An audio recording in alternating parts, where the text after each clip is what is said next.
Yo guys, James here, and today I want to talk about the drama that is going on with World of Warcraft on Twitter.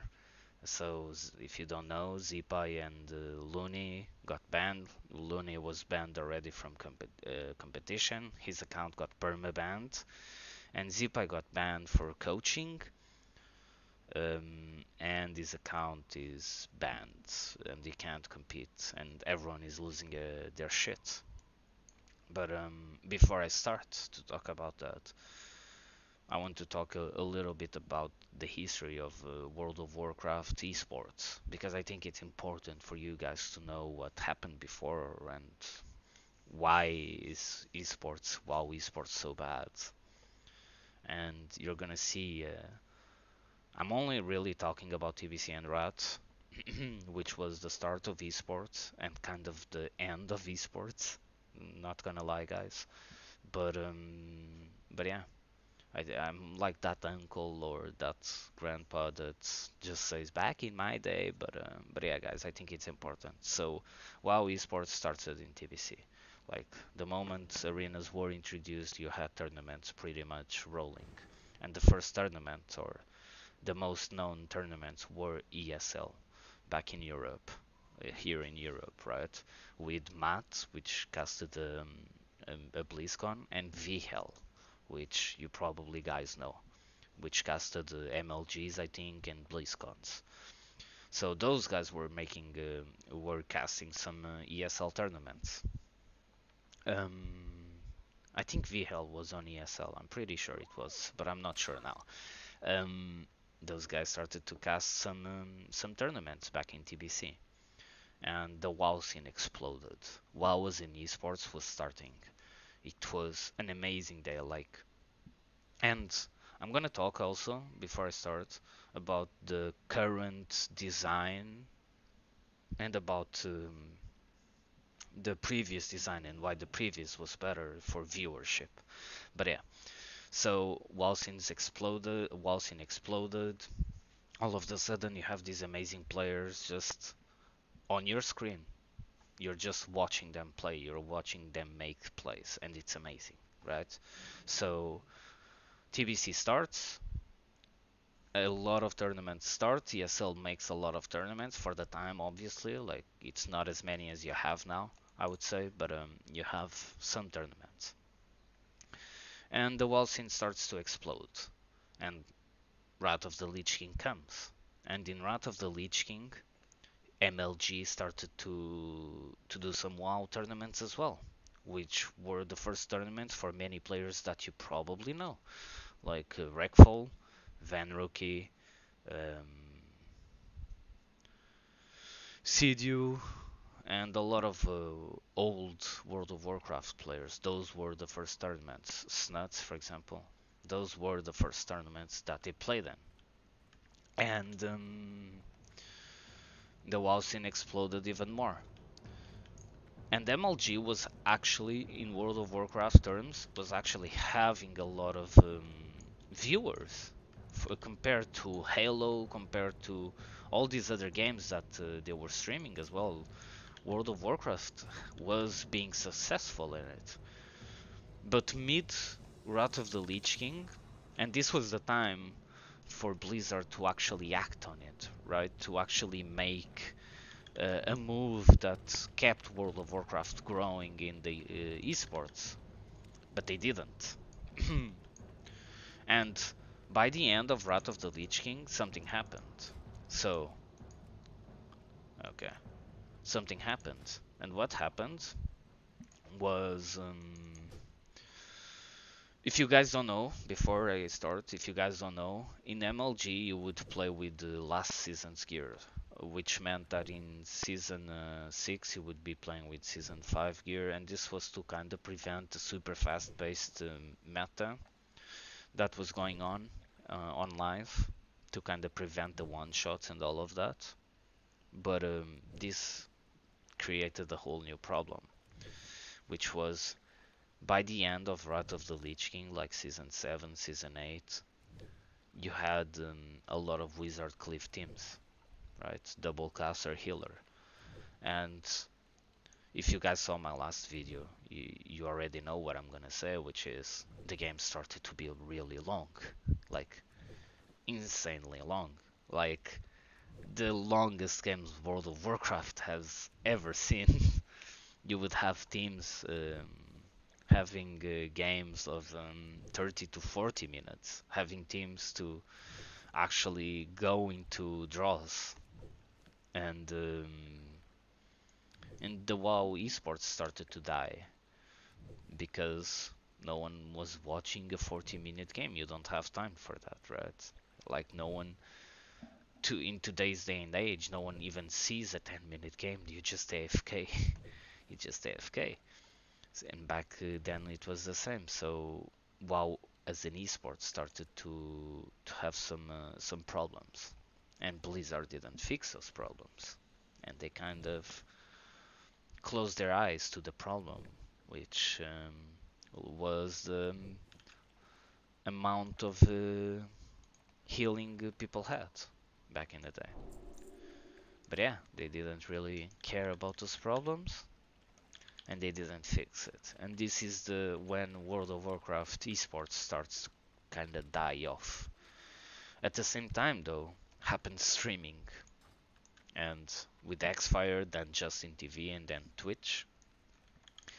Um, Now you don't really need tournaments to watch the best players play. You just go into a stream, and this is what kept the WoW esports kind of alive, because the best streamers are usually, or the most known streamers are usually PvPers, especially back in the day, because it's way more engaging to watch someone play against someone than slaying dragons, right? But yeah, then like the WoW esports started to evolve, and when Blizzard wanted to invest back in MOP or WoD, like it was already too late, right? Because you had other games like League of Legends, like Dota, and all of that that are just better for the viewer. And that's the part I'm gonna touch now before I go into the drama that is on Twitter, which is current World of Warcraft. It's not good for viewers. It's really not good. Like, unless you're a 2.4K plus, you probably don't understand what's going on. And it's not to say that you're good or bad, it's just normal that you don't understand what's going on, because it's really hard to keep up.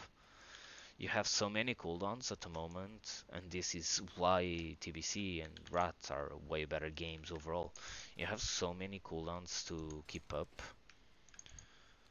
to know what's going on, that it's just not feasible, right? You can't keep up with all of these cooldowns. Offensive, defensive, then you have CCs that have cooldowns like blind. Like, it's just not feasible. It's just not feasible at all for the non-WoW player to be attracted to the even the WoW player to be attracted to watch a tournament, especially when there's 10-minute games and you don't understand why are there 10-minute games when this class of warrior is on top of a mage for the whole game, right? And that leads to the second problem, which is the viewership. And you don't really have a viewership in World of Warcraft. You don't. Like, it's we can talk about World of Warcraft as an esport all we want until we have viewers to support that claim. World of Warcraft is just not. It's just not. It's just not a WoW esport. It's just not. With the current viewers, you can't really call it an esport. How do you call it an esport with such a low viewership, right? You can't really. And what the fuck is going on? Oh, okay, I need to go grab something. Right? And back in TBC, and that's why excited about TBC and Wrath of the Lich King, it was actually easier to see because it was an easy calculation. Warrior and a mage equals bad. That. If the mage can kite a warrior or a rogue, he's dead. Then, someone is home, he can't heal. Someone is kicked, he can't heal. Someone is kicking frost, he can't kill. Easy game. It's just easy. And then you see this, the HP pools going down instead of always being around 80 to 90% when someone is on you. So it's a way more pleasant experience to watch. Because there, the mace stuns are not a problem, right? If someone gets mace stun, it's really not a problem to the viewer. He doesn't even understand what mace stun is. What he knows is that someone is on someone and that HP is dropping. And that's why World of Warcraft back in the day was way more attractive until all the wizards appeared. Because you had this amazing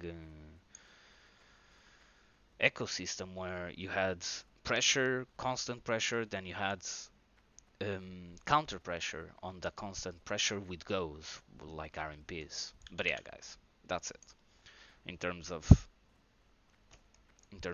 evolution. I think the game needs to change in order to have more viewers, in order to be called an esport, right? It's just you can't really call something an esport until it actually has players, in my opinion, or has viewers. So for me, World of Warcraft, it's not really an esport. Now going on to and making the bridge to the drama. I think zeepeye and Looney and Stoops are all right, are all correct on what they're saying. We can talk about the prize pools for tournaments all we want. The problem it's not the prize pools alone. It's the lack of an infrastructure to keep WoW players that are professional, if you want to call them that, to keep playing. You don't really have an infrastructure like football or any other sport or like other esports where players are protected. We are talking about people here, boys. And you might not like some of the players, you might not go with some of the WoW esport players, but the truth is they are still people and they need to support themselves. We are not talking about how boosting is extremely bad for the game, which it is in my opinion. We are talking about players that can't provide for themselves if they don't boost or don't stream. And you have a lot of players that probably don't stream because they are kind of shy, right? So if you don't stream and you don't boost, what the fuck do you do? If you want to be a WoW player, you just not, need to get another job or something. But then that will prevent you from being a WoW professional player. So first, I think there needs to be an infrastructure around WoW esports to protect those players. Now, do I think boosting should be allowed? Yeah, I, I, I don't see a problem with it. If you think unless you are part of a team and in the contract it says you can't spend time, it's like I played football, okay? So it's kind of like football this, in my opinion. I was really good. I was actually really good at football, and I had a contract with this team, and in the contract it said that I couldn't do any sports, any football or any kind of sports at school, right? So I didn't get randomly injured by doing gymnastics or anything. I had this kind of contract, but that was because I had a team, right? So And I'm kind of going because it's really hard to talk about this because coaching is really bad for the game in my opinion because it prevents people from getting higher, but at the same time does it is it really that bad? I don't think it is that bad because if you're losing to a coach you probably would still lose. I don't know, like I think we need an infrastructure that keeps players playing the game. And if coaching is the infrastructure that keeps players playing the game, then I'm all for it. And people who say, "Oh, it's against the TOS," for me, the TOS are kind of old. It's like the country's constitution. You need to do changes according to the times you live on, right? You can't really make a. It's like having a law that was written before slavery still be a law, right? You need to change that law when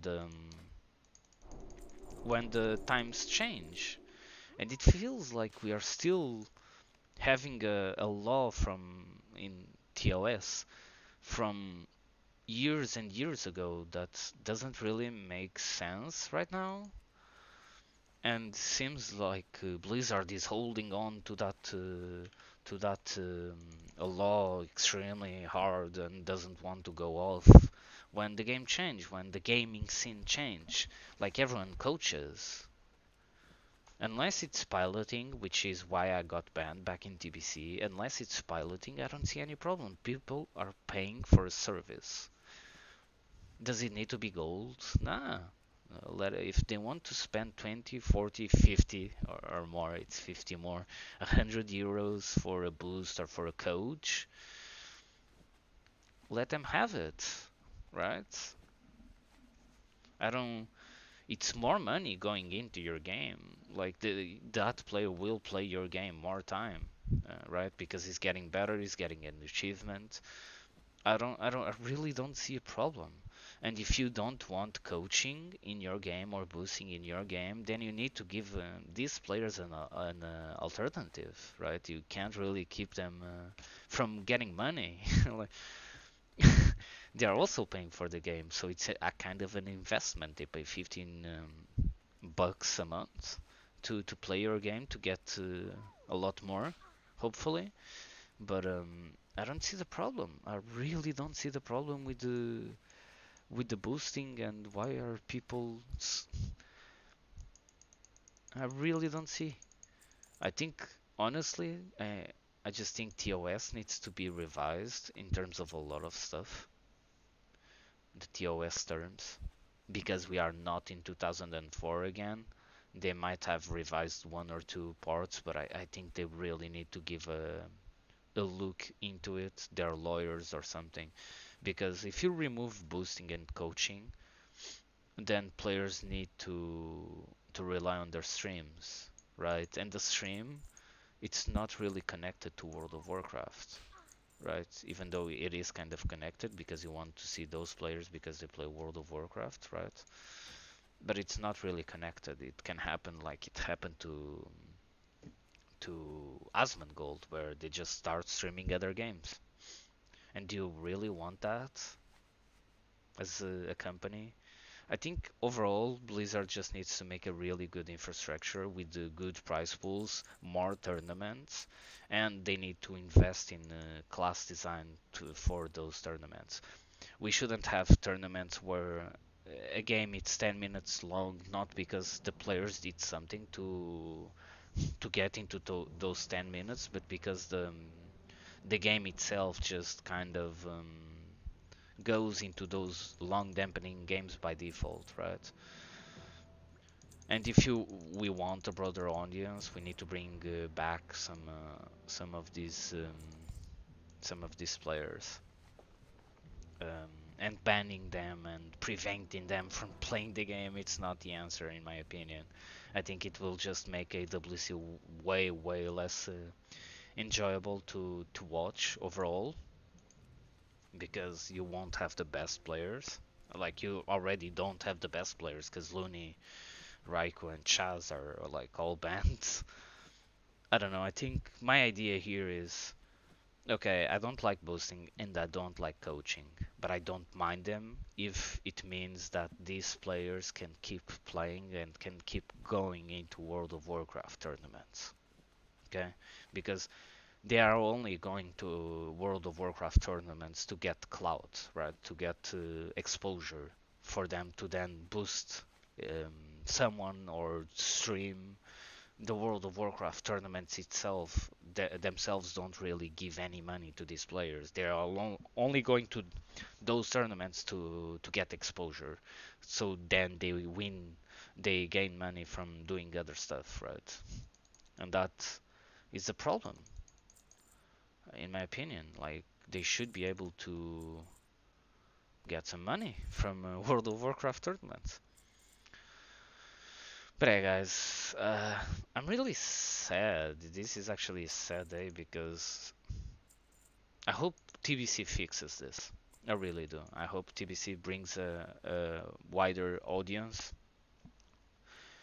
and actually shows the current live devs that the game has potential, but it just needs a bit of love. And don't get me wrong, TBC won't fix everything because after a while, even though the meta will kind of shift with gear and all of that, after a while it's still a 16-year-old game, right? And it will show that is a 16-year-old game and that the meta is set, right? You won't have that many changes. But yeah, guys, my opinion on this TLDR is just okay. You don't want boosting, very fine. I'm also against it. Just give them a choice. Like, just give them another way to make money. Else, just allow them to keep boosting. If that means that I can watch zeepeye, the best elemental in the game by far, on AWC, let him boost. I don't care. I really don't care. It doesn't. And players talk about boosting and coaching on the forums like it's a fucking plague, and it is kind of a plague, not gonna lie, but like, bros, you're stuck on 1800 or 2.2 or whatever because of you. It's not because of boosting. Like, you face like 2 or 3 boosters per day probably, and you're like, oh my god, we can't fucking get rating. Nah, it's because you're bad. But yeah, guys, thanks for watching. And tomorrow I'm gonna address solo queue comments. I think my last video about solo queue had some comments. I need to check them out, and then I will talk about SLSL Warlock. But yeah, guys, I just hope Blizzard fix this kind of issues. What the fuck does this guy want? Okay, whatever. Fixes this kind of issues, you know. And I think they won't. Uh, but yeah, let's see, guys. Peace.